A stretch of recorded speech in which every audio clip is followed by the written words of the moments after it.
look it over, but he says he's not a steam guy. I still want somebody who's an expert in steam boilers to come look at make a suggestion in terms of what we can do to crank it down without screwing it up. You do? Yeah, oh, good. A local great. HVAC. All right, good. I'd use and recommend for everything. Super. I can have him take a look at it. I appreciate He'd that. probably do it for nothing. Just oh, really? Okay, good. Yeah, we just want some advice in terms of, advice what to do. I just want to shut it off. Everybody's warning me, don't shut it off because then we'll come back all together. So let's not do that. I'll reach out to him. All right. Based on this, any questions? Can I get a motion to accept the vouchers? Make that motion. In a second? I'll second. All those in favor? Aye. Aye. Any opposed? Okay, the vouchers are approved. This is just a schedule for the budgets. We've got 4 meetings. Preparation for pulling together the entire budget. Those are the dates. Again, they're all going to be at the Village Hall. There will be a public hearing of the full budget at a regular board meeting on April 10th. All right. And again, they're at 6 o'clock, just so the first 5 meetings are at the Village Hall. Let's see. So let's start with, I don't see Deidre here. Let's go on to fire and rescue. Don. Total calls 64. We had 15 fire alarms, 36 EMS calls, 3 carbon monoxide, 4 motor vehicle accidents, 2 structure fire calls, transformer fire, and 1 hazmat call. The hazmat was just a minor little home heating oil spill in someone's basement. Oh. Easy to clean up. Nothing major, just gets classified as that automatically. That's it major for the calls. Okay. Of course, the ambulance, like I said, 36 calls for that. Our ambulance got out 8 times, went to the hospital 4. We did receive usually 4 times, gave usually twice for the ambulance. Most of those were for a second call in the districts, and a couple times were when our ambulance were able to get out and take care of that. Other than that, that was it for calls. Any questions on that? No. Then other than that, Millbrook Marathon is going to be happening April 14th. We've been working with them. It's pretty much kind of the repeat of last year. April when? 14th. 14th. All right, and again, I assume it's going to start out the town. It's not going to go through the village? No, I didn't see anything that looked like it went through the village. So. Officer Witt, have you been asked to provide any assistance? No. The only time I remember was last time, 2 times ago, you guys had to be there at the... Yeah, we were at Altamont and 343. Yeah, right, Church Street, going up to Altamont. Yeah, they had a meeting a couple weeks ago. They just had the sheriffs and state troopers there. Okay, fine. So, all right, good. Don't write us off, though, because sometimes the state police contact me directly. All right, well, let me know if they do. Right? After the fact, yeah. Okay. All right. That's about all I've got. While I'm thinking about it, NDP. So we had a 5-year contract with NDP to provide EMS service with ABS, a paramedic on board. And the contract expires this June 1st, or May 31st, I guess. But in the contract, there's an ability for the village to extend it another year. And with all the hullabaloo going on throughout the county regarding the increasing cost of EMS support. I want the board to approve us going to NDP and requesting an extension for the contract for 1 more year. Any question about that or issue with that? An increase? It's going to be a 20% increase, the same as it's been per year for the contract. All right. As opposed to what I've heard from other municipalities is that the rates are skyrocketing elsewhere. With the providers or With the private companies. Yeah. What they're offering municipalities to provide this kind of service. And so basically, I'm going to defer it for a year when we can. That's what the contract allows us. already got a note from, what's his name, Brown of NDP, Mark Brown. Yep. Saying, by the way, the contract is expiring, we want you to talk about renewal. And I responded back and saying, hey, I want to use this one-year extension. Haven't heard back from him since. So what I want is board approval for me to pursue this with NDP to extend the contract one more year. Any question with that? I'll make a motion that I work with Ian to make that request to NDP. I'll second it. All in favor? Aye. Aye. Any opposed? Okay, good. Thank you. Okay, the other thing I want to talk about, Dom, is the LOSAP. Yep. Okay, so here we have from the fire department. Who's it that you got doing this? Ted continued doing it this year. Oh, okay, fine. So what they do is they compile for every volunteer fire and rescue member active hours, and they convert them into points. And that's what goes towards the accreditation towards them receiving, which turns out to be an annuity once they've achieved, I think, 20 years of service and retire. Yeah. Right? And so we as the board have to review and approve this. Now, what I want to know is there's a sign-off sheet saying we've looked it over. There's also additional pages in here that I'm not sure we didn't. The LOSAP is not up to 20 years No. and Well, what is retire.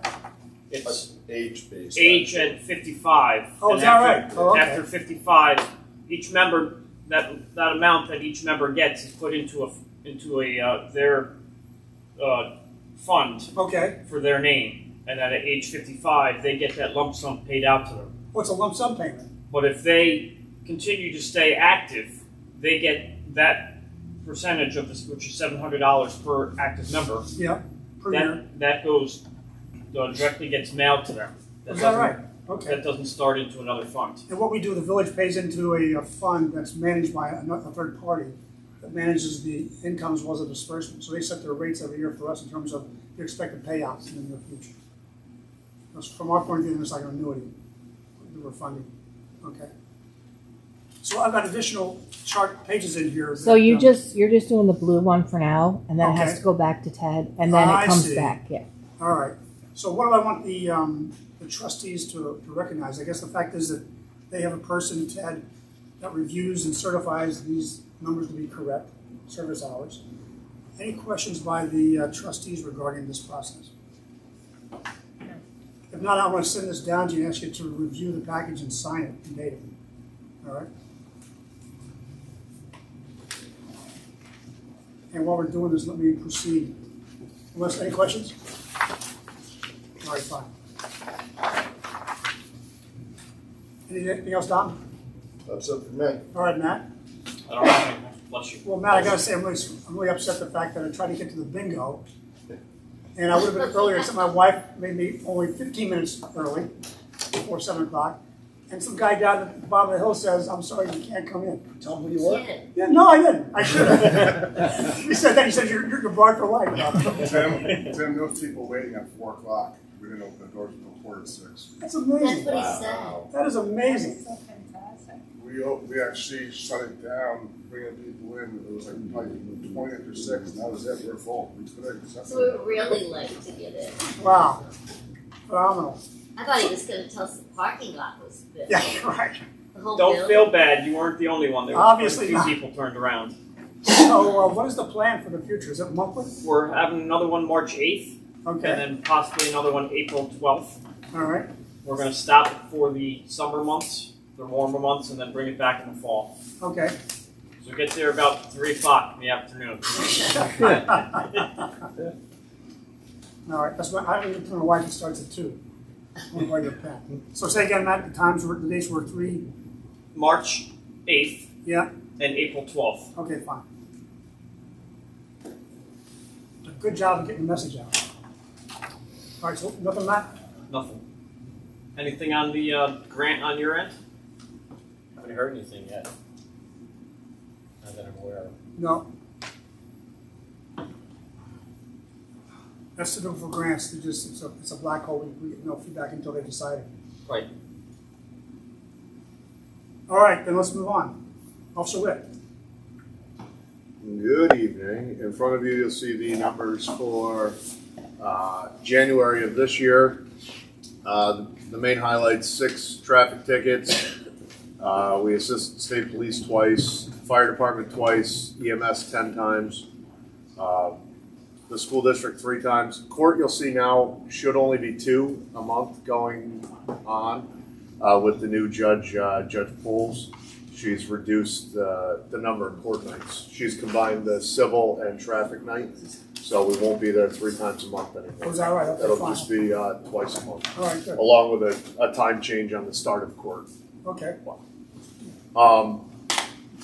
We had 1 arrest, 1 harassment, 1 criminal mischief, and 1 order of protection issued. And then on the public service sector, we had assisted citizens 6 times, a lost and found property, a lockout, just some of the highlights, suspicious activity. We did 14 school checks and 44 foot patrols. So that's really the highlights for January of this year. So the UTTs, that's traffic, that's parking and speed? No, that's just traffic, that's moving violations. Moving violations, okay. So, Anything? any questions on the numbers? Yeah, just what were those, where was that found? Where was the speeding found? UTTs? I'll have to go back and take a look, Okay, but I can get you that information later. I'd like to see that, yeah. Okay. There's no questions on the numbers. This month we continue to work with the mayor and trustee Contino on Lexipol policies and procedures updates. Trustee Contino and I met on Monday to go over this grant we got from Dee Dee Barrett's office and get that ball rolling. She reached out to some of her contacts to see how we could best use that money. We have a couple ideas between the 3 of us, and we'll make something happen. All right, good. And then lastly, What I said is, to Vicki, I'd like you guys to decide and bring it to next month's board meeting for us to review and approve. yeah, as soon as we hear back from, Yeah, Sent sure. me a Okay. text today saying we would talk tomorrow. all right, sounds good. So. The last thing I have for, a monthly update is I'm signed up to take a training course up at the Ulster County Sheriff's Office. This is a required course for me. It's normally a 3-week course that's in 1 block, but this will be 1 week per month for March, April, and May. Good. So I'll do my best to fill the daytime staffing, but it is what it is. Yeah, right, that's what it is. Do that first. So, now you're looking at the 2023 year-end numbers. Total for the year. Yeah, I will give you just really the highlights of this because it'll be tedious to listen to. We had 1,151 calls for service in 2023. Some of the highlights are 42 traffic tickets, 61 parking tickets. We assisted the state police 42 times. We assisted the fire department 42, EMS 140, and the school district 48 times. For the police activity, the highlights, we had 16 domestics, 11 larcenies, 14 criminal mischiefs, and 10 disturbances or disorderly conducts. So those are the high numbers on that one. Public service-wise, 21 suspicious activities, 32 burglar alarms, 36 lost and found property complaints. We had we assisted with 4 funeral details. And for community policing, we did 164 school checks within the year, 202 foot patrols, and then the last category, or the last one there, is the special details. That's everything from parade of lights to the menorah lighting to fireworks, the firemen's parade, all of which I believe were uneventful events this year. So, Best time. Can I ask one question about Yes. the numbers? The school checks, are they routine or complaint based? they're just routine, just part of community policing. Because any of their complaints are usually handled by their SRO. Okay. So this is in addition to what they have to deal with police issues on the campus. The day shift here will do a walkthrough of one of the buildings at a random time each day. We used to do all 4 buildings every day, but that was a little bit much, so we rotate 1 building a day. So it's always at a different, like a surprise. It's a different building, different time. You know, some days it's pretty regimented, and other days something else gets in the way, and you know, you show up at 2 o'clock one day, or 9:15 a different day. For the 42 traffic tickets and 61 parking tickets, how do we track what's actually gone through court? How much? That's they all get handed over to the court. Yeah, I know that. But sometimes There, they should be creating their own tracking system over there. So, do we have any feedback loop that says the status of these tickets that we've issued? Do you have any feedback system loop? occasionally, well, we do periodically get something from the state that'll show us the end results of the traffic tickets, not the parking tickets. Yeah, that's where they get litigated. It's in that, like, and they dot go to the state matrix. to pay their portion. Yeah. And we get some payment back. Yeah. I'm just not sure they're all making it up there. Well, they're all making it over there because No. After making it over there, are they getting through the process? Is what I want to know. How do we find that out? it's a question for the court, but with some of the new legislation that went through the past couple of years, there's not a great incentive to actually answer your tickets.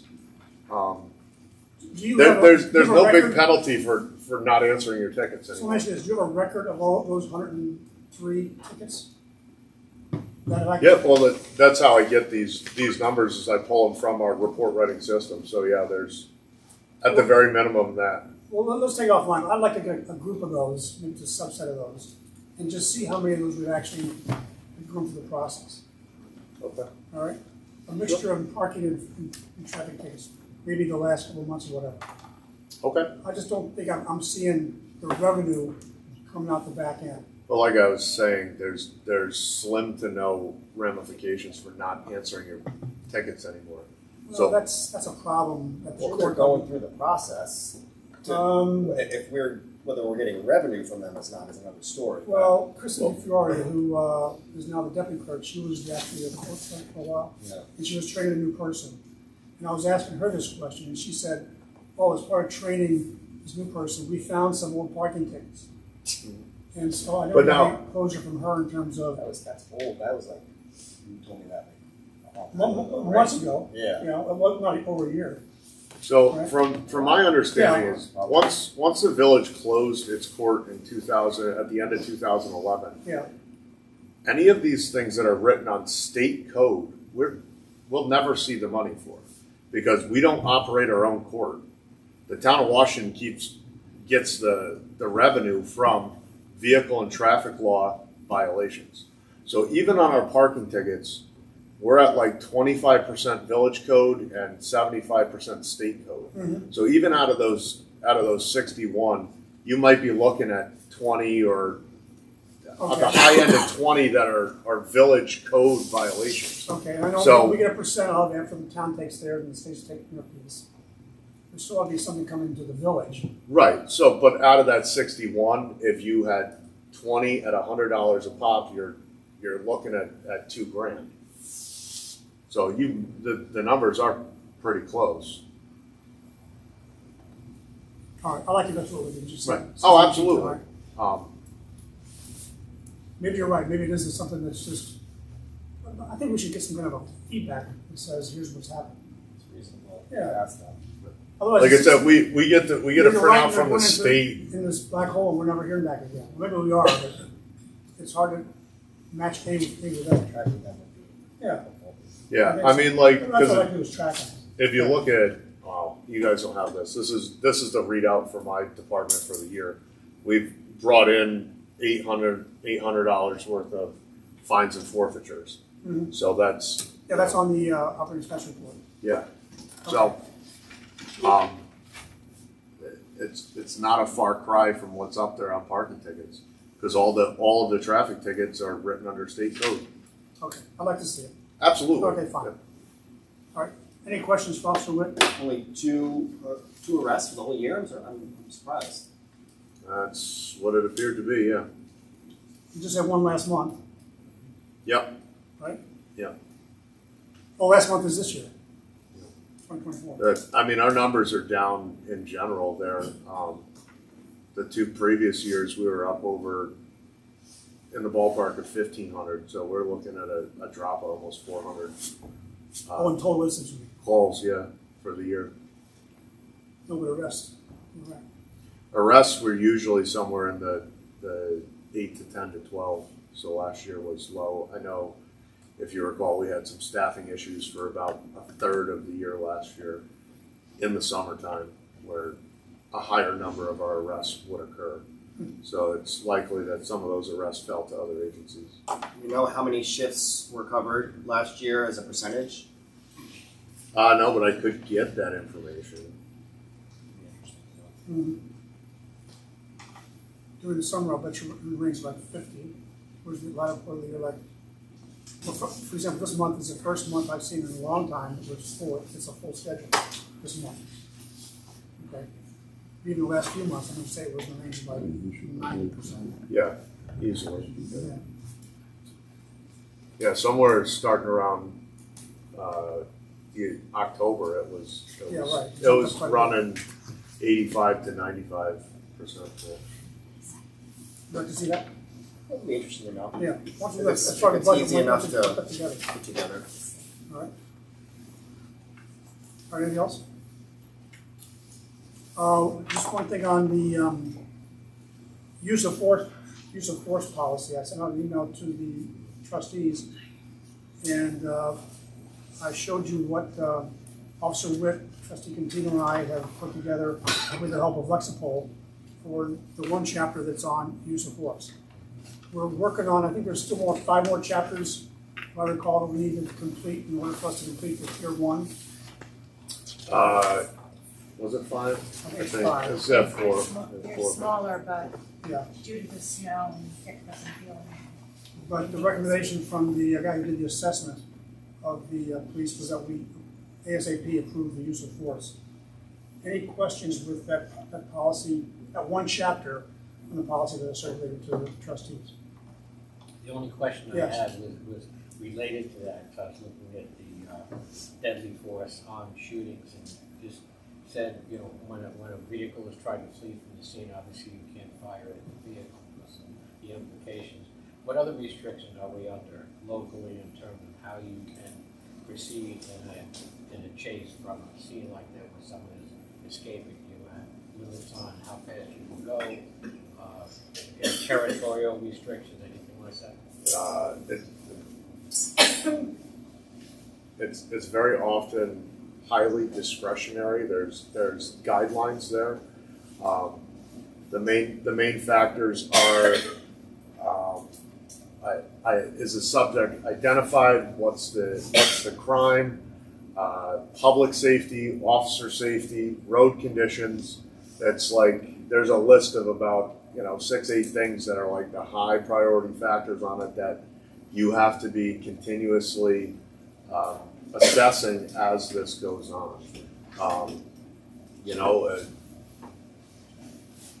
If it's a very low level, violation, you're rarely are you going to find somebody, any of the police doing 100 miles an hour, putting other people in danger to catch a speeder. That there's, I don't want to say that they're restrictions, but they're very strict guidelines within the policy. We're constantly asking the police to reassess the safety of themselves and the community versus the requirement to try to apprehend someone who's violated the law. Right? Yeah. And so, as Officer Witt said, a lot of it is judgment on the fly. So these policies are going to set some guidelines that they need to conform to, but if something, God forbid, something terrible happens, this is the book we will use to decide whether it was irrational. Okay. All right. So based on this, I'd like the board approval to accept the use of force policy for the local police department. Can I get a motion to accept that? So moved. And a second? Second. All those in favor? Aye. Aye. Any opposed? Okay, good. So we've now accepted officially the use of force policy for the Millbrook Police Department. Now we need to go through the process of having each of the officers review and approve. Yeah, so, maybe when we meet with Dick on Tuesday, he We'll can go help through what us, that process is, yeah. yeah, get that process rolling. Either we'll have a manual handwritten thing, or I think what they recommend, which I like, is the idea of them doing it online. Which Yes. means each officer has access to, which they need anyway, if they're gonna start conforming to the training requirements of Legislature provide Correct. to us. I had one of my officers asking me about it this evening, as he was perusing the use of force policy. Okay, good. And was saying, you know, that it's extensive and it's a lot to digest and a lot to remember. You know, I let him know that most of what was in there is what we're already doing to begin with. We just now kind of have it on paper. Right. But that it would also be available to them on the station computer, a hard copy, and they would actually be able to access it from the car computers in the field. Yeah. You know, short of the pursuit policy, which they shouldn't be, you know, reading while they're driving, but everything else, they'll be able to access from the field Yeah. where they need to reference it. The nice part about Legislature is they will run through the cycle of giving these, They call it daily training. daily training, where they have to constantly look at the man and make sure they're up to date. By the way, who took my pen? I think you took my pen. Where'd they go? They provide a brief scenario based on the policy. They're getting you to reference. Then you answer a couple of Thank questions you. about it, and Okay. from there, you know, it keeps them up to date with the policies, because it is a lot to digest when you're looking at a, you know, 300 or 400 page document. Yeah, right. Like you say, a lot of it is hopefully sense for what they're used to doing, and this is just codifying. Correct. Okay, fine. Anything else for the police? All right, thanks. Let's move on. Bob. Yeah, so pretty much a typical January. We did have 4 snow incidents, not including Tuesday. And quite a bit of debris was, storm damage debris was taken away over the month. Still have some out there. And the only other thing we really to talk about is the new truck, which is being delivered tomorrow to Hudson River Truck and Trailer. All the equipment that's going on it is there, and they will begin building it, hopefully ASAP. Okay. Just FYI, especially to Scott, that he's recovering, but he's no longer contagious. He's been on his meds, and he's able to come and talk to us tonight with a hard voice. All right, just so you okay, Scott? I'm fine, we've already Okay, talked. I won't kiss him. I request that you stay on that side of the room myself, but that was just me. And I request you don't kiss him. All Me right. too. What is this? Where'd you put the new one-way sign? What was that for? There was a sign that was knocked down. We just put it back Where's up, it at? going into the parking lot at the bank. In the parking lot at the back. The big bank parking lot, Yeah. that somebody knocked it over. Okay. All right. Fine. So we put a new one up. Okay.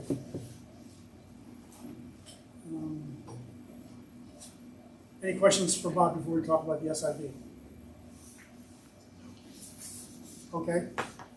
Sarah, can you tell us what the SIB is? Yes, so for the whole of for the whole amount of the truck, I solicited bids to 3 banks. I only got one back, and that was Bank of Millbrook, and the second page will show you what it was for. So the rate is 3.50 from the Bank of Millbrook to cover the cost of the truck and all of its equipment. Now, the SIB is for $121,000? Yeah. Okay. And for 5 years, I believe. Yeah, 5 years. Where does the revenue from the auction of the old truck show up? That's just a separate category of revenue we take. In other words, why isn't that deducted from the cost of the? Well, we don't know what we're gonna get for it yet. Oh, Hopefully we get a lot more than they're gonna. yeah, right.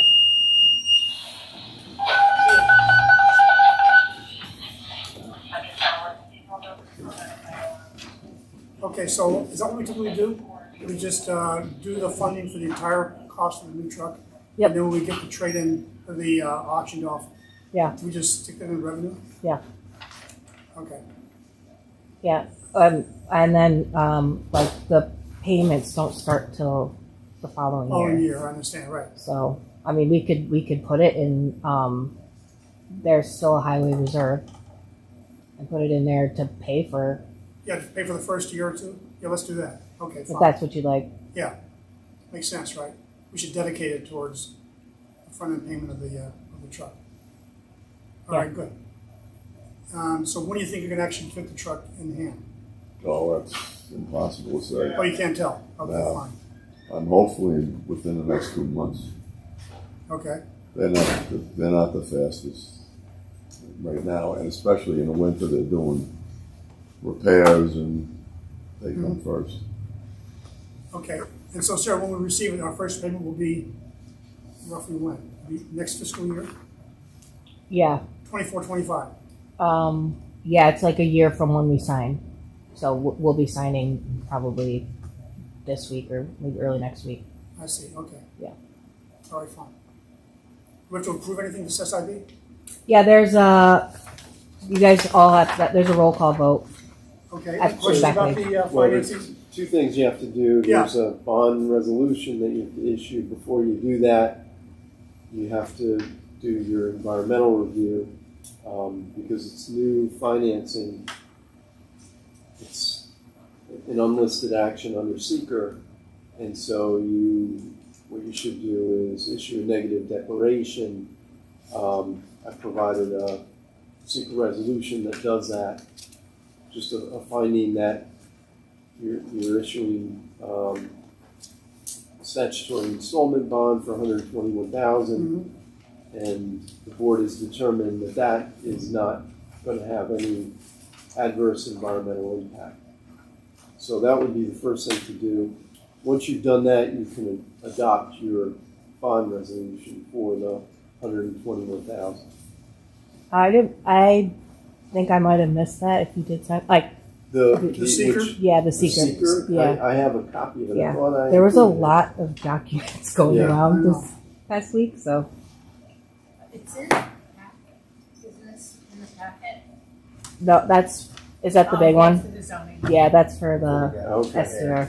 Yeah, Yes, if I SID, didn't is that include it, I the- apologize, but Hang I on. have a Going copy away here. to fund yeah, a vehicle. Right. It's like an auto loan or something. that's right. It's actually the municipal version of an auto, is what it is. It's a bond for 5 years, and it's SIP So that's because that's a terminology. Seeker resolution, negative declaration, which goes with it, and then the EAF. Okay. And Tim signs at the end of the EAF. I think he signs at the end of part 1, and then end of part 3. Okay. And I should sign as prepared.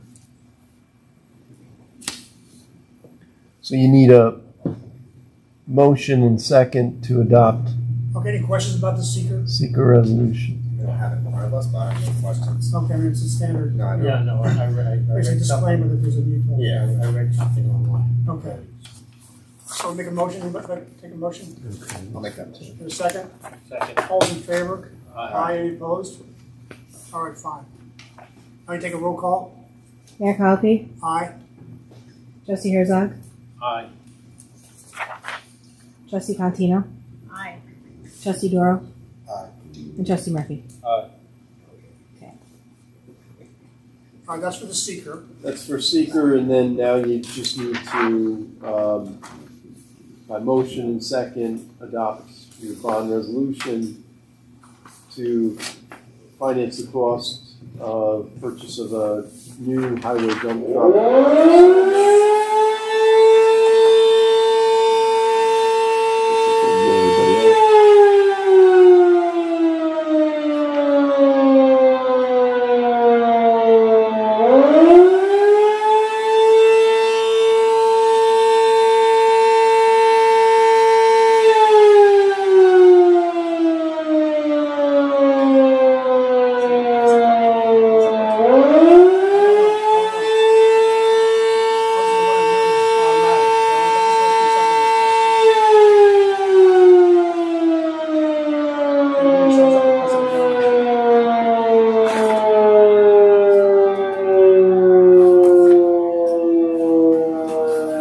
All right, so you've got the resolution in front of you. Any questions about the resolution?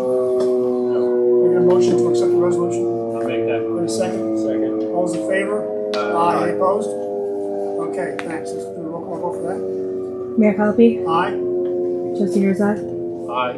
Trustee Cantino, Trustee Doro, Aye. and Trustee Murphy.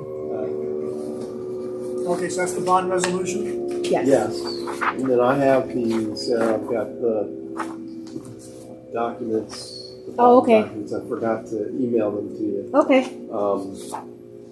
I have printouts here, I have my opinion letter. I can email them tomorrow if you prefer to have them by email. Yeah, that's fine. Thank you, All Ian. right, where's the stuff I have to sign? Right here. All right, so you, sir, you've got what I need to sign? I Yeah. don't need to sign it now. Just do it at the end Yep. of the meeting so I don't forget. No problem. Thank you, Ian. Okay, anything else for the dump truck?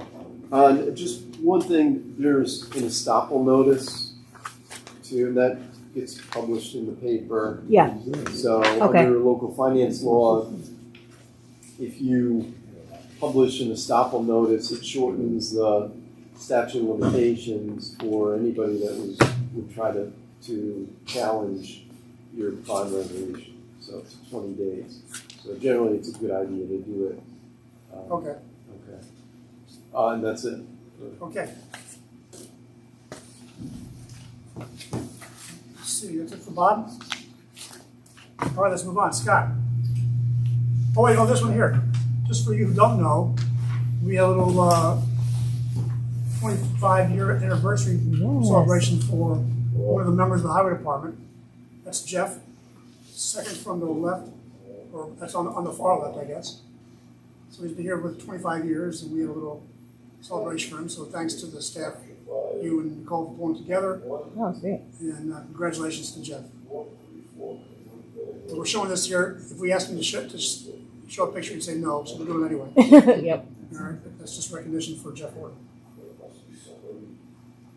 Okay, we talked about the bond. Okay, Scott. All right. In January, all maintenance and sampling was performed. Shut off the water to our house on Oak Summit. They were winterizing it.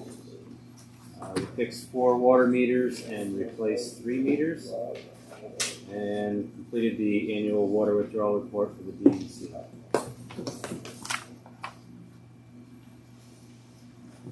Now, this report you got back from Ronald Miller. This is the annual report you get. The inspection, yeah, Inspection. annual inspection, yeah. And so the only thing I saw is this the idea that he said that we should remove the corrosion. It's What- just What's that about? rust on Where? inside on the pumps and. Oh, inside the pump station? Yeah, it's normal. Was that all right? Okay, fine. Just needs to be painted. All right, that's the only thing I saw. Pictures of it Yeah. sounds squeaky clean. Yeah, they always gotta find something to put on. Of course. If that's all they're gonna put on, we're doing Yeah, all right. just That fine. sounds good. All right, fine. Yeah. All right. And here's the trends. Any questions for Scott regarding water?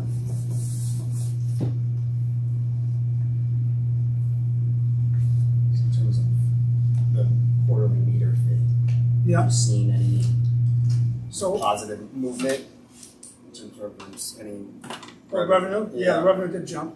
Yeah. As far as feedback, I have gotten 4 complaints. Two people wrote on the bill. One just basically said not giving enough lead time, and also had some comment about the fact they were one of those who had the back flushing in their basement. And as far as the 2 phone calls, one was mainly more concerned about a foul taste that she thought she was hearing. So Scott went over and tested, and did recommend she put on a Bria filter as a cheap solution for that in case it comes back. An interesting call, the last person, she complained because she doesn't think it's right we're charging for water at all. And she cited her relative lives in Spokane, Washington, and pays nothing for water, she said. And so I said to her, I was going to check it out. So here's what happened. I actually went on the website, very clear what they charge for water. And it's interesting. First off, they charge by cubic foot, not by gallon. But what they charge per cubic foot, this person used 5,000 gallons in their last quarterly bill. And so that cost is $82.50 for the use of the water, $7.50 per 1,000 gallons for For water, $9 per 1,000 gallons. For sewer, $16.50 per 1,000 gallons. Times 5 is $82.50. Plus we add on the $20. So our bill this quarter was $102.50. Spokane, Washington, for the same amount of water, we only pay $5, but they also have fixed fees. They have a fixed fee for water, they have a fixed fee for sewer, they have a fixed fee for storm water, and they have a fixed fee for capital investment. The total of those fixed fees per quarter, they actually bill monthly of them, but for a quarter, her fixed fees plus the cost of water was $177. All right. So the cost she was paying for water was negligible, but the fixed fees basically dominate what they're paying. And by the way, I assume she was in the city, which is cheaper than those who are outside the city bounds in Spokane, which are even charged higher rates. The only reason why I tell the story is the storm sewer system. We never talk about that. How often do you have to repair that? What's kind of maintenance required on storm sewer, and where do you build it? That's Bob's. That's Bob. It's not No? me. It's not Scott. That's not Scott. We don't. Storm sewer is not sanitary. The street. Oh, so you don't touch it at all? Don't touch it. Ah, All of the storm drains get maintained by Bob and the highway department, and they're a totally separate system that basically mirrors in a lot of ways where the sewer system goes. yeah, right. And there's a huge fork, it has to be 6 foot in diameter under the ground, that goes directly into the Wapadoose Creek and goes directly past the, It runs right Sewer. outside the sewer plant. runs right outside the sewer plant, and that's where all Yeah, the okay. stormwater goes. So, And it's not regulated at all, specifically because we're under 10,000 people. oh, is that right? Yeah. Okay. We're not under any restrictions All right. or any regulations based on our population, Okay. whereas other communities that have more than 10,000 do get regulated by DEC and other agencies. All right. All right, so that's covered under Bob's maintenance of the village, basically. Well, Okay. every time we do a road by repaving or whatever, Oh, yeah, right. Bob goes and fixes or repairs anything on that street that has to do with the storm drains. And ever since we did our analysis in 2014 to locate where all the storm drains are and get their condition, then every time we pave, we make sure that the storm drains and the system is working properly on that street. All right, fine. All right, good. Any other questions for Scott on water? All right, sewer. Alright, all maintenance and sampling was performed. The generator for Bennett Pump Station arrived, and the pump station actually arrived this morning. So, And the bill arrived this afternoon. yes, it did. Okay, Um, that'll be in next month, so. I want to thank the town of Washington and Bob and his guys for helping us offload those. It sits at the sewer plant. Yeah, they're both down there. Yeah. All right, where about? Well, the generator's over by the sludge drying beds on concrete, and the pump station we put on the driveway All right, under lock and key. okay. Completed the annual flow certification form for the DEC, and Mayor and I met with Aaron from Time Bond regarding the RFQ. Mhm. So the RFQ, we received 2 RFQ responses. This is for engineering work for the wastewater treatment plant upgrade. One from Delaware and one from Tig & Bond. I'll send those to you just so you can look at them. One thing I think we didn't ask for, one thing I'm most interested in is what cost they're charging. And I didn't ask for that in the specific RFQ I sent out. So what I want to do is go to each of these 2 submitted responses and ask them for a cost matrix or something. You know, what do you charge for general engineer? What do you charge for on-site contractor work? That kind of stuff. Just so I can get a comparison, a dollars comparison, in terms of what these 2 parties would charge. All right. Are you aware of anything else that we ought to be doing as a follow-up to these RFQ responses? Well, the only other thing I would do is, since we've already met with one and we know Delaware, is to meet with them and have a discussion. All right. Kind of already done that. I wanted to send an email to them requesting that, what I just said. I Right. think that's sufficient, as opposed to just a meeting with the parties? Yeah, certainly. Okay, fine. That's what I'll do. Yeah, I Just mean, because, in hindsight, I mean, what they sent is a list of, here's all the companies that, our municipalities we deal with today. Here's our engineering expertise, that kind of stuff. And it's basically trying to, give credibility to the fact that they can do the job. Right. But what's missing in there is, what are you gonna charge us? Right. And that's what I'm really interested in. Right. I think they're both very, very capable.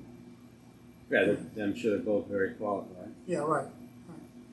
So that's where we What are you're with the RFQs. really looking for is what it's going to cost you, Right. right? And by the way, I don't know how you answer that question, just because how can they say what it's gonna cost, for the next 3 to 5 years? Just, and this is just for the engineering work, not talking about the actual project. Right. So, anyway, that's where, any It's their questions? job comments? to figure out how much. That's right. Ballpark. Yeah, let's see what they do. Well, exactly. Right. I don't know how you feel about this, but I know like sometimes with our mail system, things are a little slow. So I don't know if Say you. what? Sometimes our mail system is a little slow. So I don't know if you want to just wait a day or two just to make sure. Oh, other anybody ones else comes in? Yeah, because they might very well be postmarked on time. Fine. Yeah, we can do that. Deadline was today. Yeah, yesterday. Yesterday. Right. Yeah. Yeah, with the straw, that's fair. Yeah.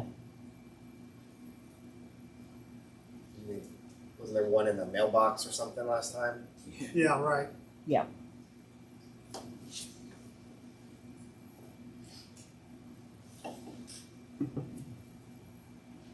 I don't know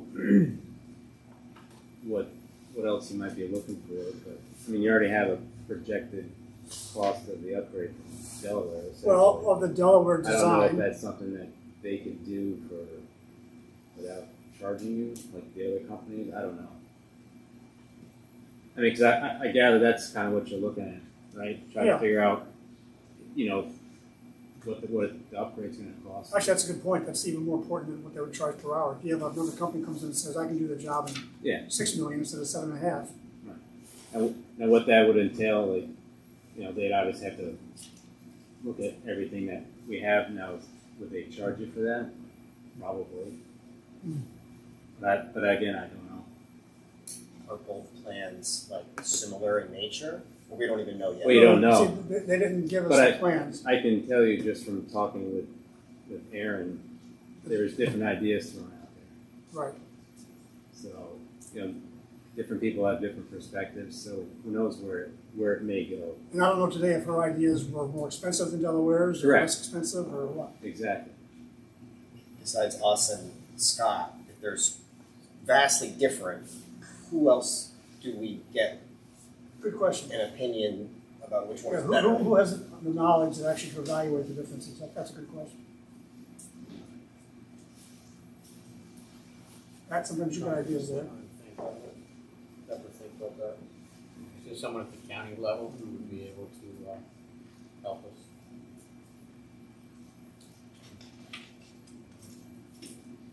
I mean, you could always talk to other municipalities. How about we're meeting with DEC to get their draft response to the license, right?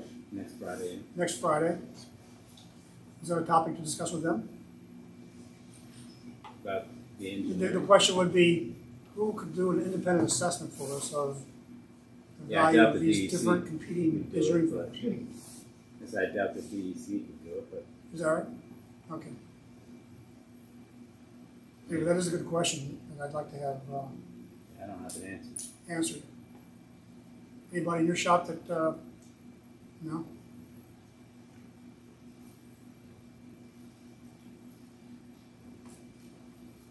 All right, let's think about that, because I'd like to have an answer to that question. If you can come up with something as well. Again, we're looking for somebody who's got the expertise to be able to compare these two engineering firms. Yeah. I mean, like another Or third another party, third like party Chase engineer or or something whoever, like that. whatever that new Someone name who's not is. submitting, I don't know. I don't think, okay. Chase we've used in the past, right? Right. All right, so first let's wait and see if anybody else comes in. And the second, we'll look and see if we can find, and I'll send you the RFQs. Yeah. And then we'll think some more about whether we can find somebody to do an assessment for us. Okay. All right, anything else, Scott? Nope.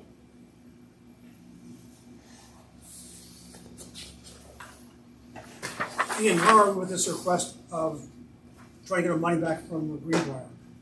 So we sent the demand letter to the attorney for the new entity that owns the property, and followed up with his office. He did receive it and wants to discuss resolving this. So I assume that means trying to settle on a number. And was going to be in touch next week. Okay, fine. So I'll as soon as I hear from him, I'll let you know. All right. Keep me posted, thank you. Okay, let's move on. Sarah. Alrighty. For building department, we issued 8 building permits, 3 certificate of occupancies, and one municipal search. Total fees collected was $1,810. Okay. In the past month, Matt from the planning board had asked maybe to switch places with Frank. Mm-hmm. So Frank Rettel was appointed planning chair, and we met with him, and he seems to have some pretty good ideas and to kind of streamline things. So that seems to be working out pretty good. And they had their first meeting this past Monday, or as in wheelchair. And then I thought they had a public hearing on Bennett Park. they ended up having to postpone it. Is that right? Yeah. Because George, Yeah, I saw George the other day. yeah, George told me that they said they had had a a public hearing and they were going to keep it open. And Oh, maybe George they were asked keeping it for open. what? And Unless then they they- said they would close it. Oh, They I might see. have had it this month, though. They might have had it a couple days ago. Well, yeah, a couple days ago, I told him Monday. It's January report, right? Yeah. Oh, Maybe this I is just the last didn't one. have. Oh, I Yeah. see, that last So one. it'll be on the next one. Got Yeah. it. Yeah. Thank you. I didn't. I know he had sent notes, but I didn't. I guess I didn't realize they had a public hearing. No, but So Pat's right. That's a discussion Yeah, for it's for February's next month, report. though. yeah, Yeah, it was postponed last month. yeah. So there'll probably be more plans and stuff Mhm. because I hear it's gonna be like a 6-phase process now. So that's all I have for building and planning. Any zone. questions about building? Are these the new rates, all these permits? Yep. Good. So then you'll have all the bank balances for January. And it's all pretty much the standard. Now, the H&O Trust, that shouldn't be 26,000 anymore. It should be minus the 8,000 for the steps, right? Unless it didn't go through until, is she cutting the check or did she already cut the Well, I check? see it in the operating expense report, so it was paid. So this was January, so we won't see it till February. All right, fine. I can see how that could be confusing though. The Thorn Trust money down at the bottom. Yep. What is that dedicated for? That was that account that was for any Thorn Trust like expenses that would have come up, like any kind of bills, electric bills, or any kind of maintenance that the highway would do. Or I know like we had some police issues. Yeah, right. There. Coverage, break-ins and things like that. Yeah. So, can we move that over to our general trust fund or not? I would have to look into that. I'm not sure. So, Ian, this was money that was identified for us to maintain the Thorn building. I think, is that true? Yeah, and we had like I think we came up with a list of Right. things that we could bill. Like, we were able to bill against it. Right. Yeah. And there's this money that's left over. Right. So, is this money that we can put to use for general village upkeep or not? Where did the money come from? Is it a single? It came from a trust that was set up to maintain the Thorn building. Yeah, but who set up the trust? Remember a few months ago when we got authorization from the board for me to sign documents saying Oh, right. Remember to transfer Yeah. the ownership of the trust? Yeah, Yeah. right. That goes back to 1895. Yeah, it's a long time ago it was set up. But so What that's was what we that? did there. What was that authorization for? Basically to transfer ownership, for me to approve them transferring ownership within the Thorn, some kind of a Thorn business entity. Yeah, but that was not, those were not funds that were controlled by the village. Right. Right. It Well, was so that's different from this. Yeah, I Yeah. believe so, right? Yeah. This I think is was, money that you have control over. I assume somebody donated it and said, this is for the village to maintain. Yeah, Thorn- I believe Thorn that. Building. I believe that's the case on that. So it would be similar to those other trusts. I'd have to go back and look at the research, but Okay. the Christmas tree fund. I can't remember the other. Nine partners. Nine partners. And then There's a third yeah. one. Yeah. Because of the amount involved, we were able to send notice to the Attorney General. Right. And if you don't, under the statute, if you don't get a response within a certain period of time, 90 days, something like that, you can do with the property. Although in what that you case, want. we did get a response from the Attorney General's office. Remember that? We did, and And they the total just value of that was about $44,000. okay. All right. Yeah, the Attorney General said they had no Right. objection. So I'd have to look at the research, that we did, but Mm-hmm. I assume this would be similar. And my recollection is if it's less than $100,000, you can follow that procedure. Mhm. You could do the same thing, and then, assuming no objection from the Attorney General, then do with it what you want. I think there is, under the statute, there's a restriction that it still be used for public purpose, or to the extent that you can use it for the same purpose that it was. Yeah, that's the idea. set We up the same for. purposes we use for the trust account. Yeah, You know, but just in this general case, you village no longer improvements. own the Thorn building, so it would be, I don't know. We could talk about that general maintenance or improvement of the village. Mhm. The trawl. Yeah, other village. I'd like to do buildings, that. So can you structures. investigate that and let Yeah. us know what the criteria is for us to do that, to get that money available? Sure. All right, good. Any other questions about the bank balances? I take it. Yeah. Besides basically the top 4 accounts, the other accounts, are they held with New York Class too? No. Or no? No, those are small, actually held in Bank of Millbrook. Each Yeah. one of those is a separate Bank of Millbrook account. Okay. For example, look at payroll. What happens with payroll is, when payroll is due, they'll move money from New York Class into payroll, make the payment. Is how it kind of flows through, right? More or less, yeah. Okay, fine.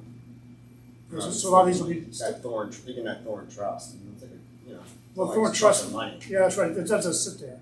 You're right. And, Well, the tree replacement, for instance, that's money that can go towards planting anytime we choose to. Mhm. As long as it's for the express purpose for which it was put in that account. Mm-hmm. I think your point is that those monies are just sitting there and they could be making more, 5% interest. So look at the income earned Class. today on that page. Yeah, right. And the income earned today on your Oh, yeah, class. you're It's right. like not even. Yeah. The problem is, I guess what you have to do is you have a separate New York Class account for each one of these. I would, yeah. It's not a huge deal. All right. And if we I need like the it. Yeah. if we need the money from there, if I do it before like 12 or something, it's within that day. If not, it's like the next day. Yeah, so that's moving it is like transferring it is really Is that not right? a huge deal. I just want to make sure that we keep uniqueness, that no account gets mixed with the others. No, I'd be able to set up. All right, another fine. account, I like that. Why not? Especially these that are just staying there. Some of them are pretty fluent, like the sidewalk one that just comes and goes. Yeah, some that some kind of doesn't make stuff. sense for us. Yeah, Sure. it's a small amount. All right, fine. Let's look at that. And that's all gone anyway in this building. Yeah, right. Right. We use it all. Right. Yeah. And then here's one of my favorite charts. Is these the class. Yes. So Nicole's added a new column there, it's shaded, which is the income year earned fiscal year to date. Nice chunk of change. Yep. It's nice. It's a huge difference. Now, by the way, the reserve for the fire truck, all interest we earn there goes into the reserve for the fire truck. But the rest of it is actually money that is available for us to cover our bills. The sewer, that's interest earned by the band sitting there. While we're waiting to get the sewer pump station installed. Right. That's nice overage. Yep. And of course, the tax account is money that's going to the A fund. Yep. Any questions about this? No. So you see at the bottom that she's starting to get reimbursed for the pump station because we haven't had bills come in. Yep. I just submitted it end of last week, beginning of this week. A lot of paperwork, but thanks for all your work. Oh yeah, no problem. That's crazy. Yep.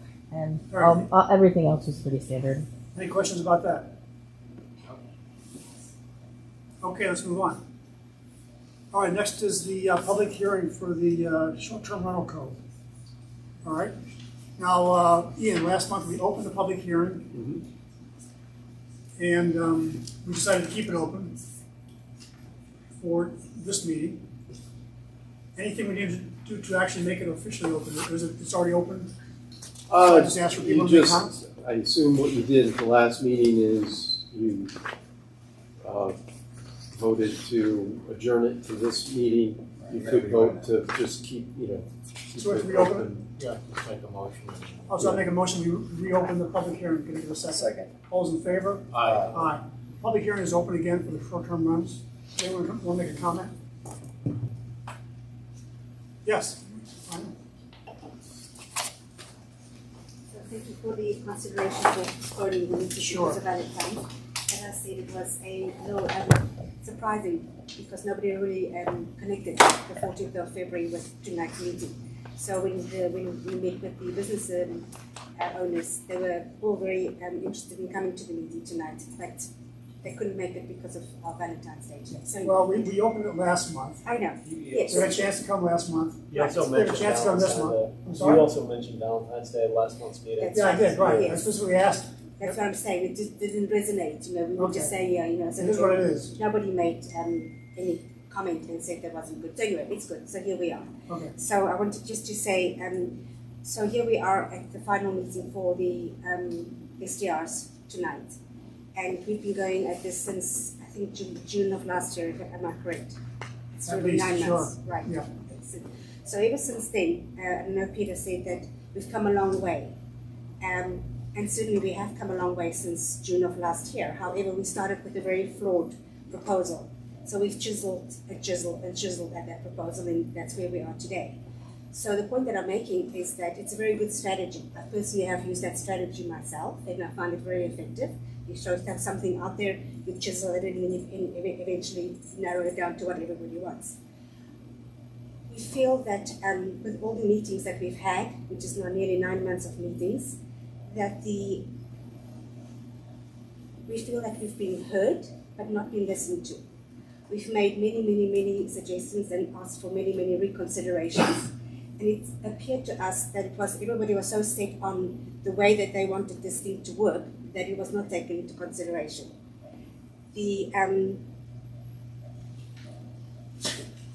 For example, we asked before, when you have a meeting like this and so many components are involved, is to put on the table all the variances and have discretion of what is valid for now, 2024, and not for what is valid in 10 years or 5 years or even 3 years from now.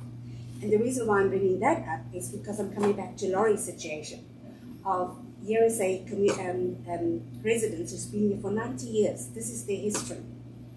The extension has been given to them for 2 years. That's really not helping them. That nothing is going to happen here. After 2 years, they have to make a decision. And Peter, you specifically said you didn't want the neighborhood to change. You said you liked your porch party. Even the mayor came to your porch party. That's the very essence of what the village is about. That is the very essence of the thing that you're trying to protect.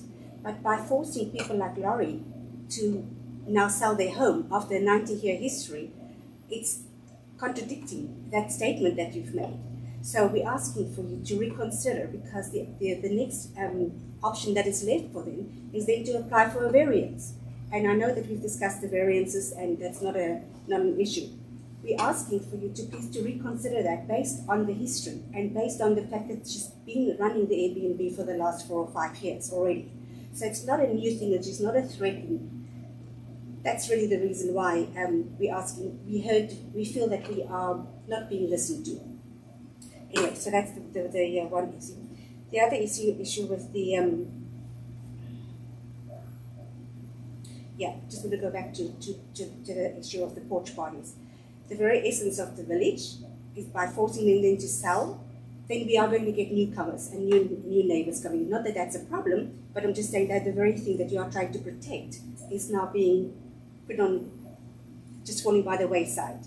And particularly making a case for Laurie and her family. And they are, of course, my immediate neighbors, and we have a very good relationship, and it's been working extremely well. But anyways, be that as it may. The second issue that we wanted to discuss is we talked about the fees, and we were wondering why the town of Washington, their structure that they have set up for people outside of the village seems to be so much more simpler, and we want to know why that is. We feel that we as residents in the village are being penalized with the fee structure and with all the rules and regulations. The town of Washington's rules are so much more comprehensive and workable. What was the word, complainant? Say that again? What word did you say, complainant? What? Comprehensive. Oh, comprehensive. Yeah. We were just wondering why that was. We feel that we are being penalized, living in the village of Millbrook with the fee structure. We talked about the fees. Everybody's happy to pay a fee. We just find that it's exorbitant to pay $1,000 to operate a business. And I know, Peter, last time you said that people in the Airbnb business are making so much money. That's just really not the case. Last year, our businesses have been down by 60%. So to pay a fee to run a business like that, when it's not really a business, it's just a little side hustle. Okay, as I said last time, we are not in the business of trying to make money off this project, but we're not going to have the other residents fund it either. And so we're putting this $1,000 for a 2-year permit on the table. We're going to do that for the first cycle. And we're going to see, for the next go round, do we overshoot, do we undershoot, whatever. Okay. Right now, we don't know what the costs are going to be. We have to hire a new person part-time to do the inspections and do all the paperwork. We're doing that. This guy works for Tim McLaughlin in LaGrange. We'll bring a person on board, so there's fees associated with that, and we have to make sure we are covered. Okay? So that's the reason why the fee is there, and as I said last time, we'll reassess it next time. Right. But the first time, we don't know. So the fee is for a 3-year period? 2-year period. For a 2-year period. 2-year period. $1,000 for 2-year period. I see. Okay. So with regards requires the annual inspection. Right. All right. Correct. And all the associated paperwork that's going to be required to do this in life. So with regards to the permit, the requirement of the permits, so I see that it's been restricted to 15 permits. So how would those permits be allocated? For example, if there's people coming, they want to buy 15 or 10 houses, because I don't believe there's 15 STRs in the village, right? I think it's less than 10. But let's assume somebody comes in and they say, we're going to buy 7 houses in Millbrook and we're going to apply for the permits. Are you going to make sure that the permits are being applied to people who are living already in the village and operating? As the document already says, we're going to restrict it to one per primary resident, right? Right. So if you go and buy 8 lots, you only allow 1 permit. Yeah. Okay. Also, you have to be living on the lot. Yeah, you right. can't live in 8 places at Okay, once. good. Right. So that also. No, I understand it. I'm talking about maybe a family that's got adult children and everybody wants to move to Millbrook, and there's 5 different families, and that's not happening now. It's happening in 3 years' time. I'm just saying, are you sure that the permit application will be protected for that situation not to happen? Like we're buying a house in 2026, but now we want to make sure that we get a the permit. chief enforcement officer oversee this process, make sure it's conformed to the law. Okay. Very good. All right. And then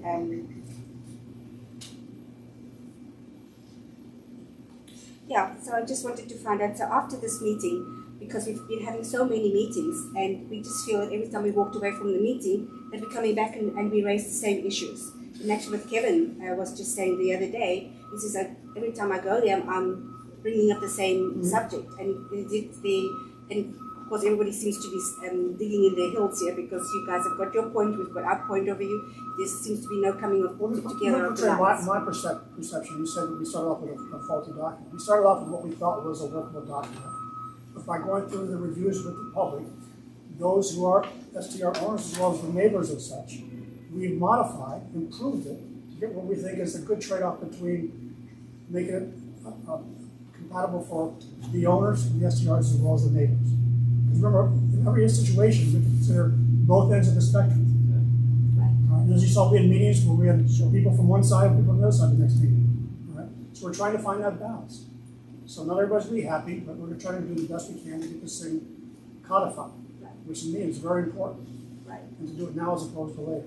Right. And of course, everybody is together here. We're working to the greater good. So the same thing that the point that Kevin made last time. Why can, as a property owner, in Laurie's case, I'm right next door. My entire kitchen overlooks their house. I see everything that happens in at their house. Who drives up, who leaves, when the lights are on, when the lights are not off, when the oil delivery comes. I see everything. So I'm basically like an overseer of their property. And Kevin mentioned the same possibility of the next door neighbor, that they would, I don't know if they were buying the property, I'm not quite sure what the setup is there. And it was just immediately shut down. So I'm just saying everybody is working for the greater good here. Nobody is trying to do something that's not legal or trying to do things that could harm the village or harm the residents. Everybody is, working to the greater good here. Because what you're asking for is an exception, and like you said before, asking for a variance, that's a slippery slope. Right. At least when we start off, I hope it doesn't get to this, but I don't want to see it where put something in place and all of a sudden we're making exceptions to it. And before you know it, it's like, why did we do this in the first place? I don't want to do that. Right. All right? But Mayor, is it not possible then that a consideration to be is to consider the things that's on the table today, 2024, and these are the components that we were working with. Laurie's, again, coming back to Laurie, her case is a very, very profound case of the history running her B&B for so long already. This is what's come up now in 2024. So basically that whole situation is being uprooted for them. I'm just saying, isn't there a possibility of a little bit of a leeway? Not that there should be a continuation of that. It's just because when laws were made in 2024, this is what was on the table and this is what we had to make decisions on. Okay. I mean, my opinion is that's a slippery slope. If you give one exception, then the door will be lined up with people. Other reasons why they should have an exception too. I mean, I hate to get a hard line like that, but just to start off, I can't be starting off with an exception. That's my opinion. And then what else the board is happy to jump in. So we're not asking for an exception for her and for anybody else. We're talking, look at the conditions, the circumstances of how this was operating all very well until legislation needed to be put into place, and what is on the table at this specific moment in time, as opposed to anticipation of something that might not even happen. Just remember, you say it's working very, very well. We had a lot of neighbors come in with complaints, all right? And it's not working very, very well. And that's what we're trying to legislate, to codify, so there are rules and regulations that not everybody's happy with. Yeah. And I'm sure there's people who are neighbors who aren't happy. I've had somebody complain to me about why is it 2 years that we're given? Why is it only 6 months? And by the way, I mean, I hope you've read the town code, but are you happy with the fact that they restrict to 100 days a year? That was one of our initial things, and we took that out. Yes. Right? Yes, We don't we're have a happy with restriction. that. They Yes. do. Yeah. All right? So, however, that was obviously a restriction that didn't make any sense because Well, nobody can operate like okay. that. So and we are grateful that it's been taken out. I know. Yes. All right. It's trade-offs we're making. Yeah. So with regards to that, again, coming back to the situation that Kevin mentioned and, of overseeing property right next door, at the end of the day, we need people, really, businesses are complaining they need foot traffic into the village. And people are coming just for a day because there's not enough accommodations here. Mm-hmm. So I'm just saying it's also a consideration of there's a need for the accommodations to be established here. Okay. I think what we're doing is to the benefit of as much as we can, the businesses as well as the STR owners, as well as the residents. So after this meeting, what is the next step here? Well, let's finish the public hearing, then we'll take a vote. And if we vote for passage, then we're done. We're done. Okay? And then we have to file with the state, and then probably in a month or so, we would make the permits available. Okay, we have a permit, a form that the enforcement officer has identified. We reviewed it, we're okay with it. And we'll put that online. We'll let you know as soon as that's approved. Can you anticipate about a month or two? In about a month, I'll guess. Okay. Month, best case. I see. Okay? Very good. Thank you. All right, thank you. Anyone else?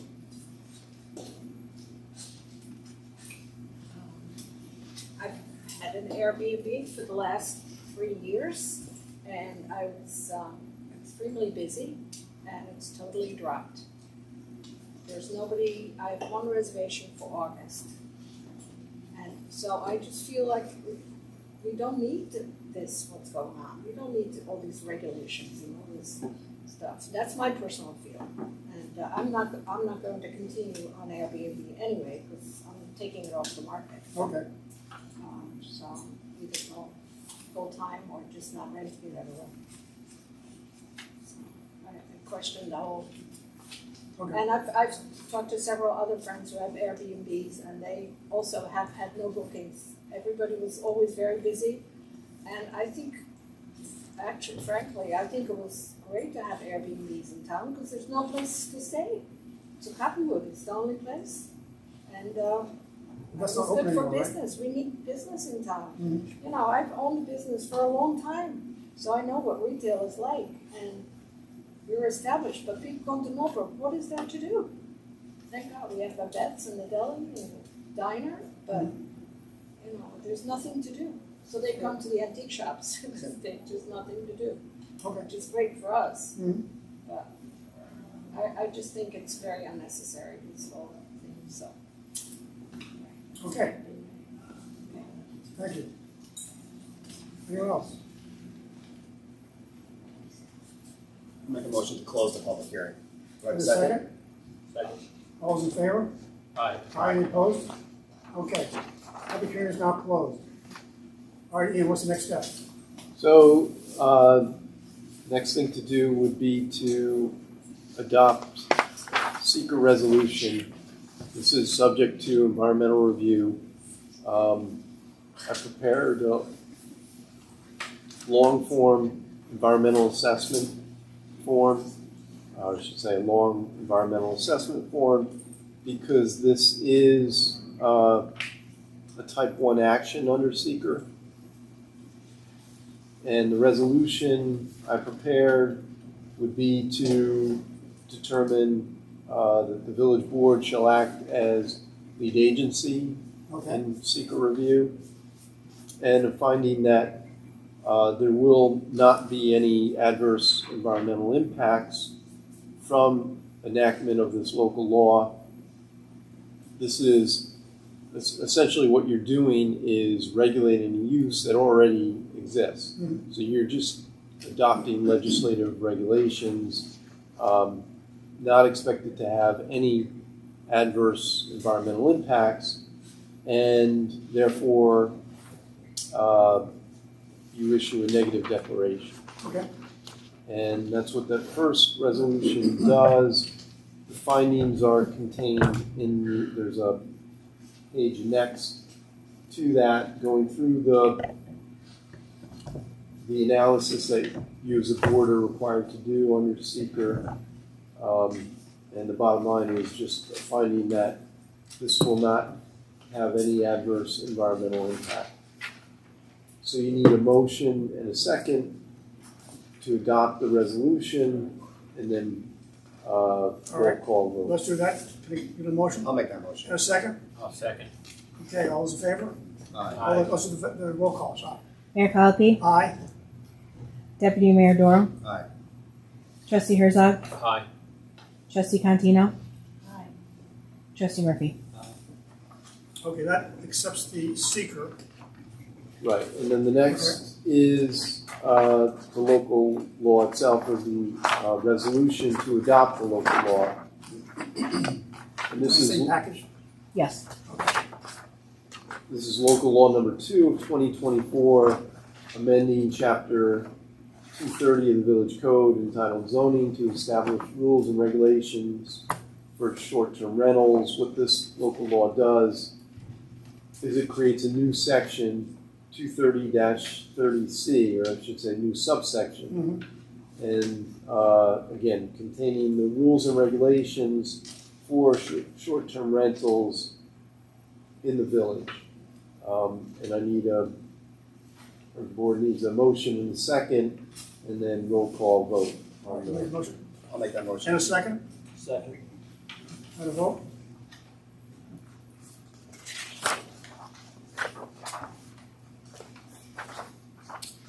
Mayor Collopy, Aye. Trustee Herzog, Aye. Trustee Cantino, Trustee Doro, Aye. Trustee Murphy. Aye.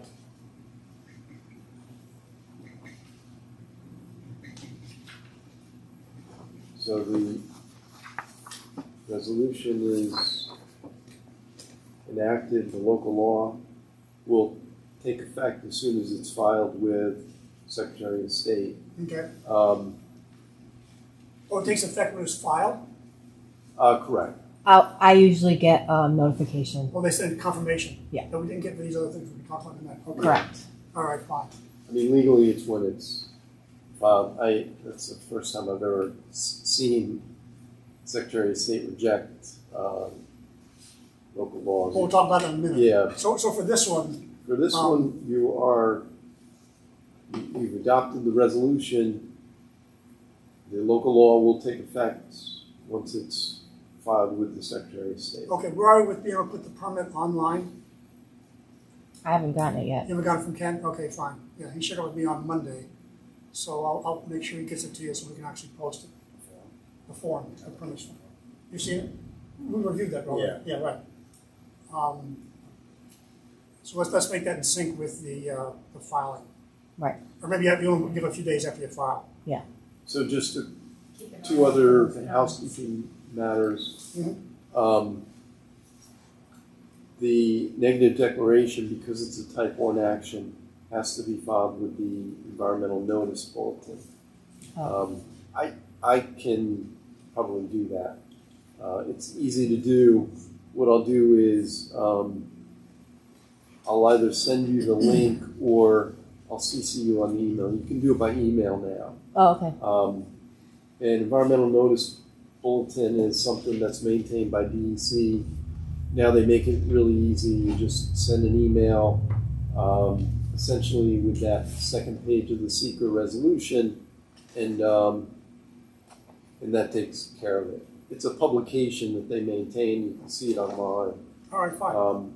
And then the other is that the full environmental assessment form needs to be signed by the mayor. Okay, fine. Okay, and then I'll sign as preparer, and I'll give the So one we do that that after?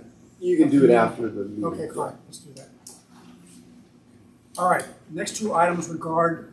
Just before you yeah, move sure. on to the next one, I think it's going to be important, since we have a limited amount of permits that can be awarded at this point, that we make sure that, since it's going to take a little while to get the permit online, to be able to know exactly what that date will be, that we have some way of letting, especially the people involved who currently have Airbnbs and have been coming to meetings regularly, to know the permit's going to be available, and people can start filling out the application for this permit on a specific date.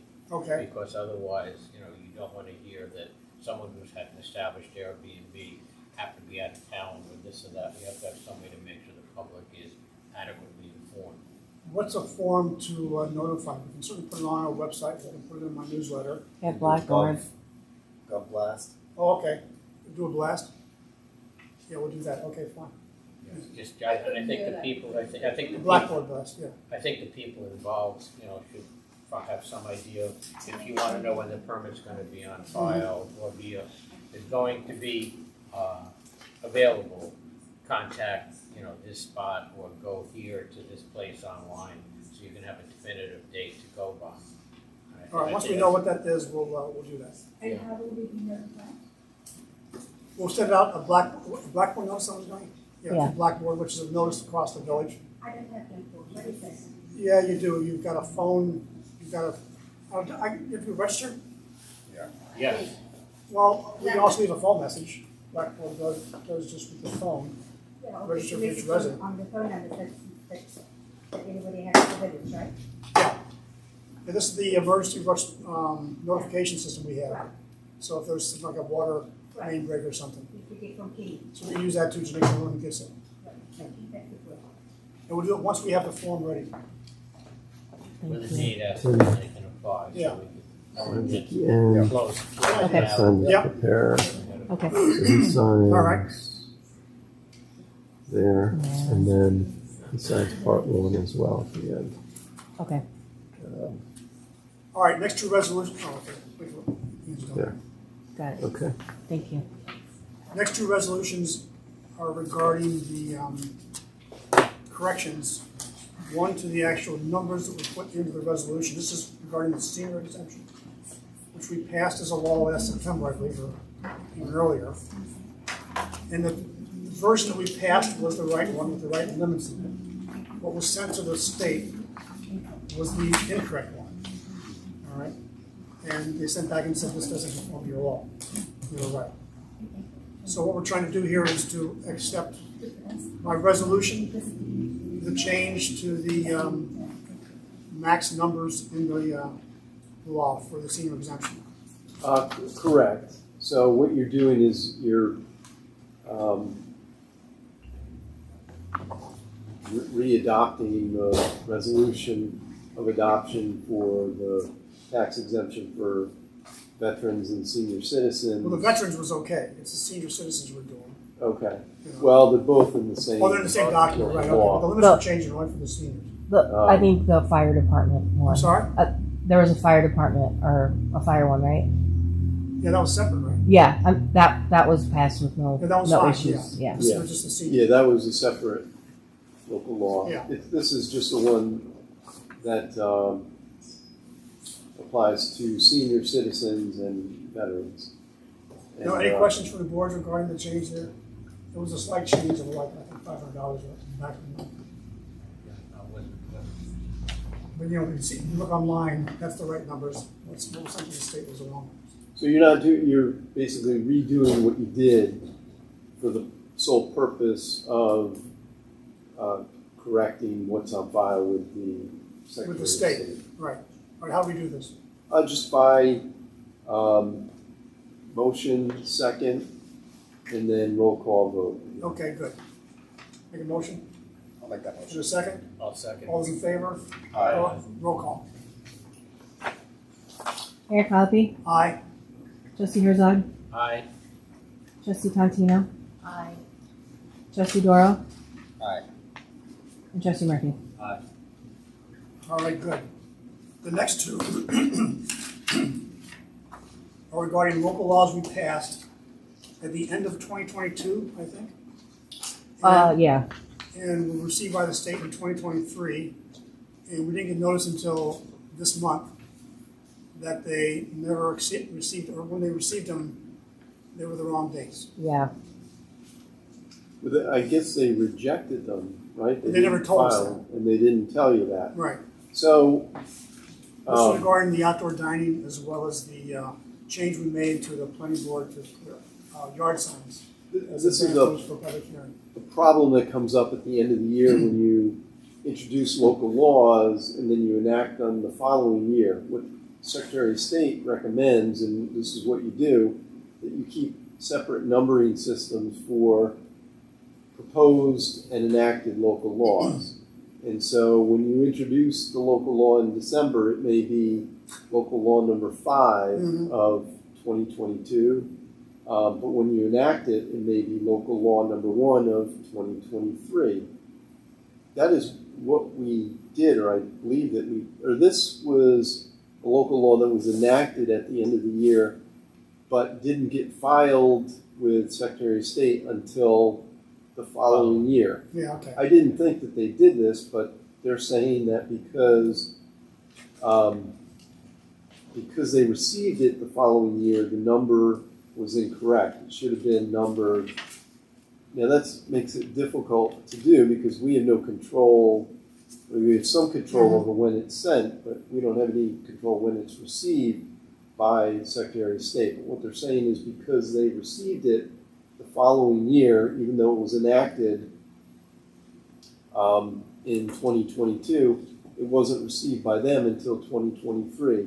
And so it should have been local law number 1 of 2023 instead of whatever local law number 4 of 2022. So what we're doing is changing it to local law 2024 now? Correct, and Okay. then the date will be consistent. You know, Okay. you'll have the date for when it's adopted and when it's received, and it should be filed with the Secretary of State. Again, can't explain it, but they didn't notify the village that they didn't accept it until now. I also reached out several times. Yeah.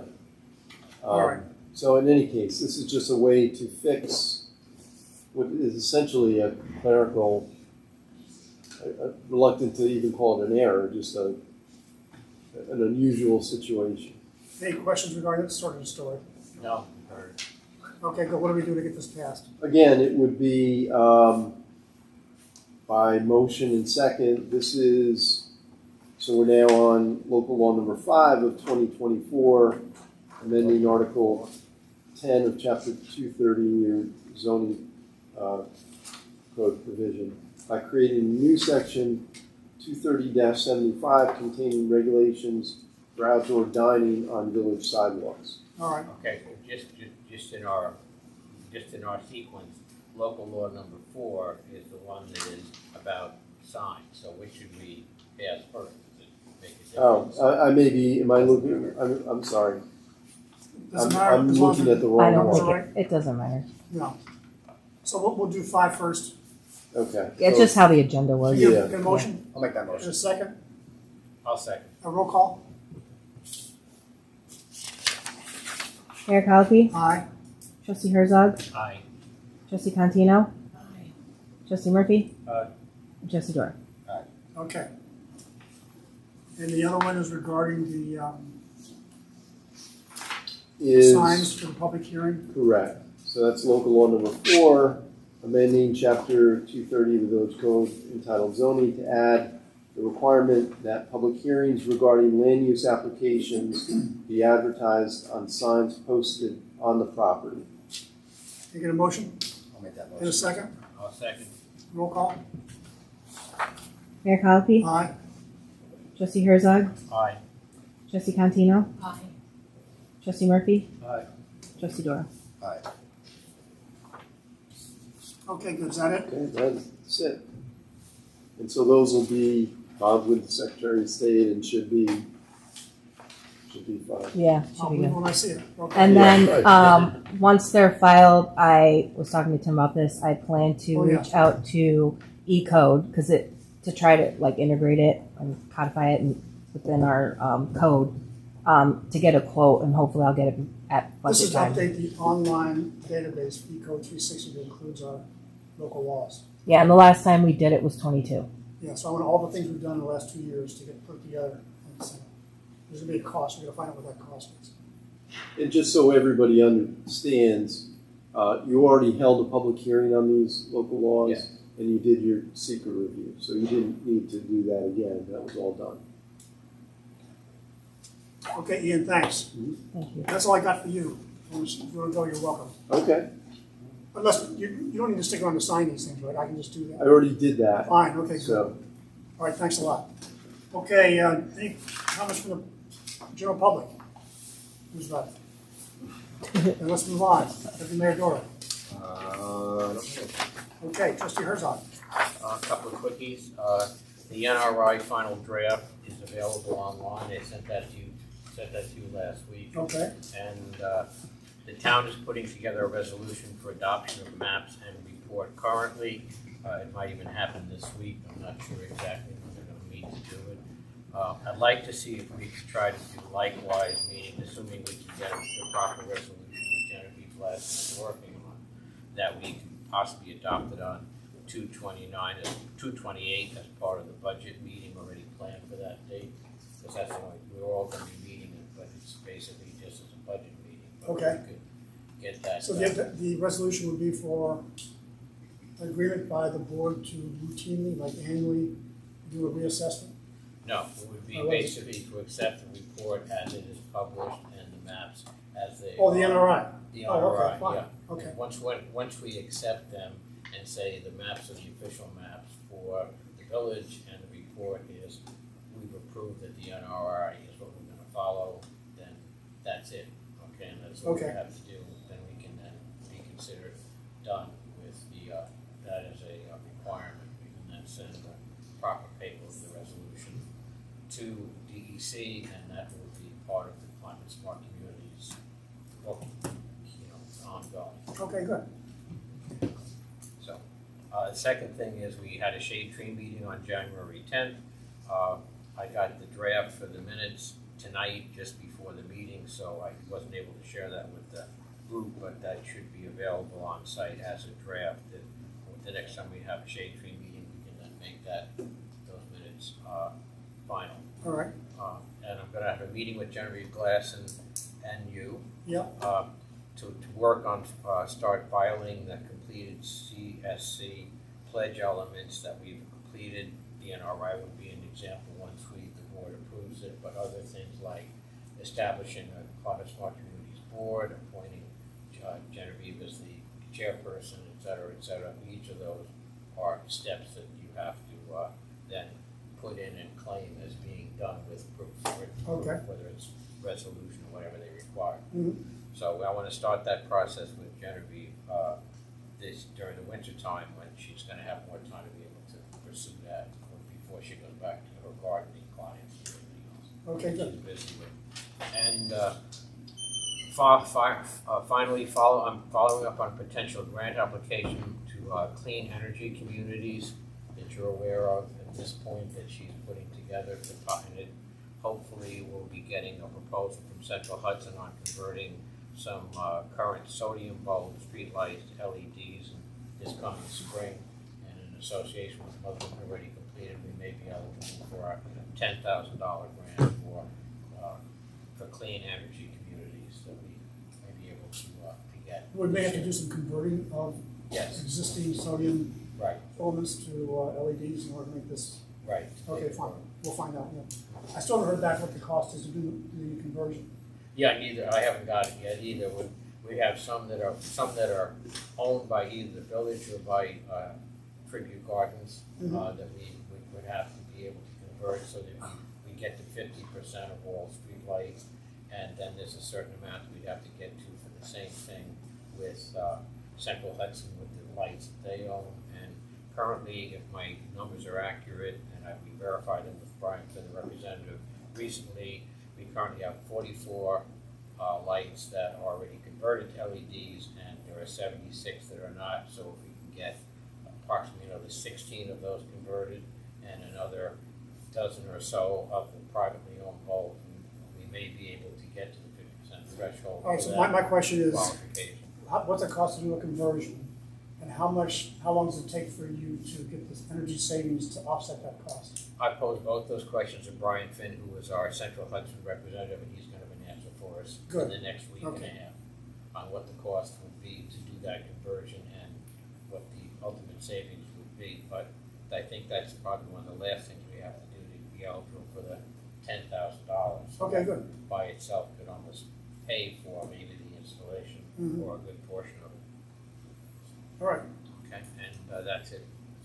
Question for you. I just got a notice before the meeting from the guy who's doing the bridge under by the waterfall. Okay. And he said the guys are coming to cut down the trees in 2 weeks. What trees is he talking? Do you know what trees we're talking I about? have no idea. I'll call him tomorrow and find out what he's talking about. But every time you start cutting trees down, people get excited. And I'm Probably town trees on the other side of the bridge. okay. I don't know if there's any on our side. I don't think That there's need to any. be Yeah, I don't cut. think we have. Okay. any It might be town I'm trees. glad to hear that. It'd be more like tape out inside there. All right. Or the other side. It might be our property. Well, that might be but our it's not property over the- there. Okay. It's But not right now, village property. right now, the area that's on Deneen Road that borders Yeah. that area is a DEC regulated area. We planted specifically trees there to make sure we Trees for wouldn't trips, have, yeah, I understand. with the trees for trips program, so we wouldn't end up with soil erosion and other problems. I'm gonna ask him to actually mark them, put a ribbon on or something like that, so we have advance notice of if they're gonna be cut. Right, just to make Okay. sure they're not encroaching on that Right. area. DEC would not be happy. Okay, good. Trustee Murphy, anything Well, we met, me and you met, and About the sidewalk? I reached out to 3 masons, and Okay. I'm gonna set up some meetings. So this is a request, actually, Trumbull Gardens has given us money in 2022 to concrete the path between the end of the sidewalk of the Thorn Building to the turnaround on Maple Avenue. Top There of used to be a Franklin road there. Maple, right? I walk on there. Yeah. That's a great. What? It's about 100 foot a section. 100 foot, yeah. 100 feet of, It's so muddy. yeah, it's money and Now, initially, I thought there was a problem, but Pat says there's a way we can straddle between the 2 storm drains that are there and get a nice 4-foot path. Yep, you definitely. So I want to use that money that we got from Tree Garden to do that. And you take the ball just like you did with the steps Sounds to good. get people lined up to do that. Yep. I'll be meeting with them. Perfect. A couple That would be of really them nice. Nice. Okay, good. Anything else, Pat? No, I think that's it. Okay, Trustee Contino. I have nothing. We're still getting these bills for the EV station. Yeah, and I sent the response that the company gave us to Nicole. Okay. Well, they're still coming, and we're not I paying. know, it's a Central Hudson problem now because. Is that right? Okay. Yeah, because they've also sent us the indication that they fixed it, because they're getting billed Okay. and they're So paying. we'll So just I sit don't on them. We're know not gonna pay them. Yeah, I don't, know what else we do now, other than they say, Livingston says that they can get back to Central Hudson.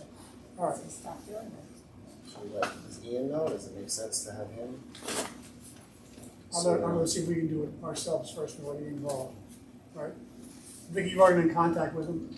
Yeah, Yeah. and it's all in writing, I mean, Okay. I don't know what to say, but other than we're not gonna pay. Heads up, David Greenwood, the village historian, has submitted his resignation. Right. Yeah, so And so did I call Robert or not? If I didn't, I will. Ask him if he's got a nomination for a replacement for David. It's is it a village position? It's an honorary position as far as I'm concerned. Honorary. There's no salary involved. Right. Whether or not you need to make an appointment, or it's simply, if no one comes forward, that the position stays vacant. Okay, fine. I think we should publish it, that they're, we're looking for someone who's interested to come forward. I should start with Robert McHugh as.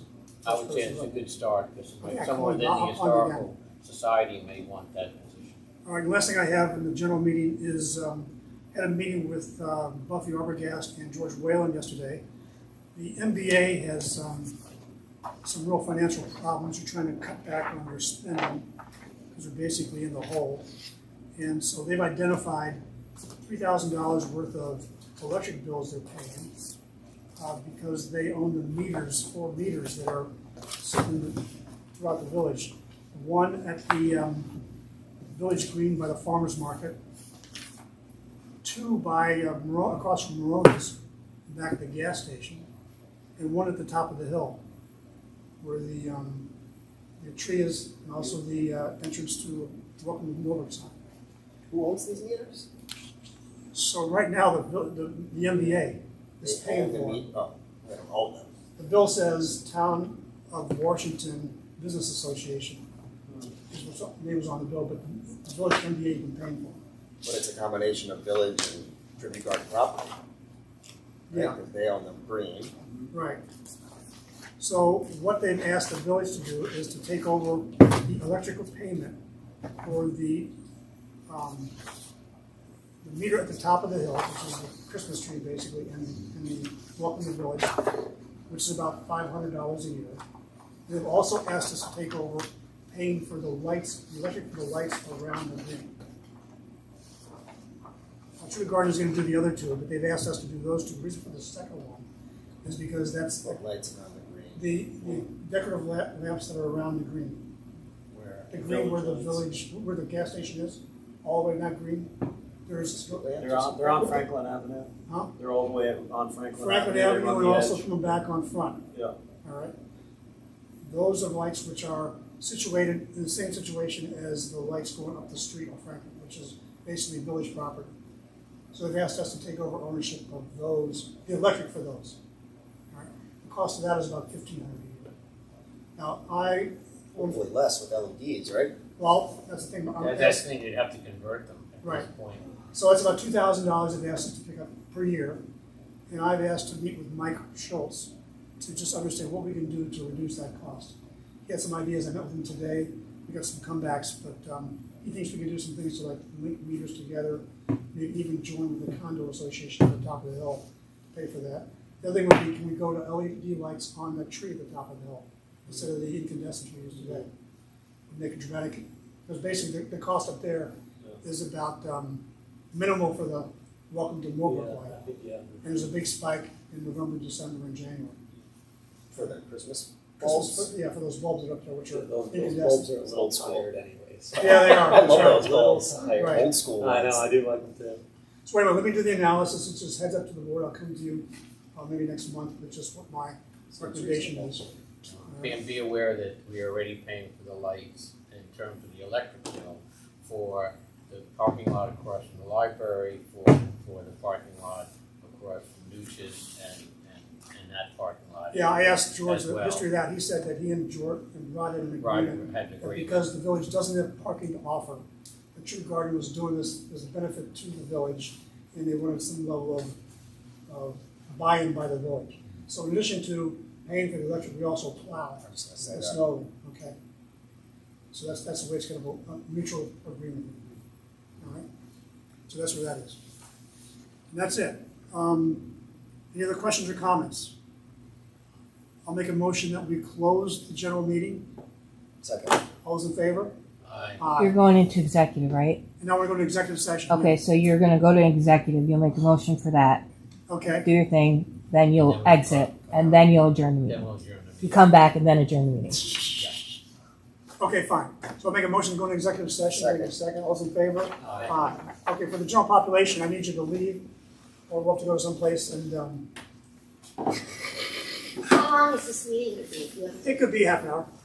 Are you serious? I forgot to tell you this. You want to take the car? You want to drive home? Oh, wow. I'll give you a ride. Okay, fine. All right, first off is the restroom break. Okay. Oh. The scurriest to the bathroom.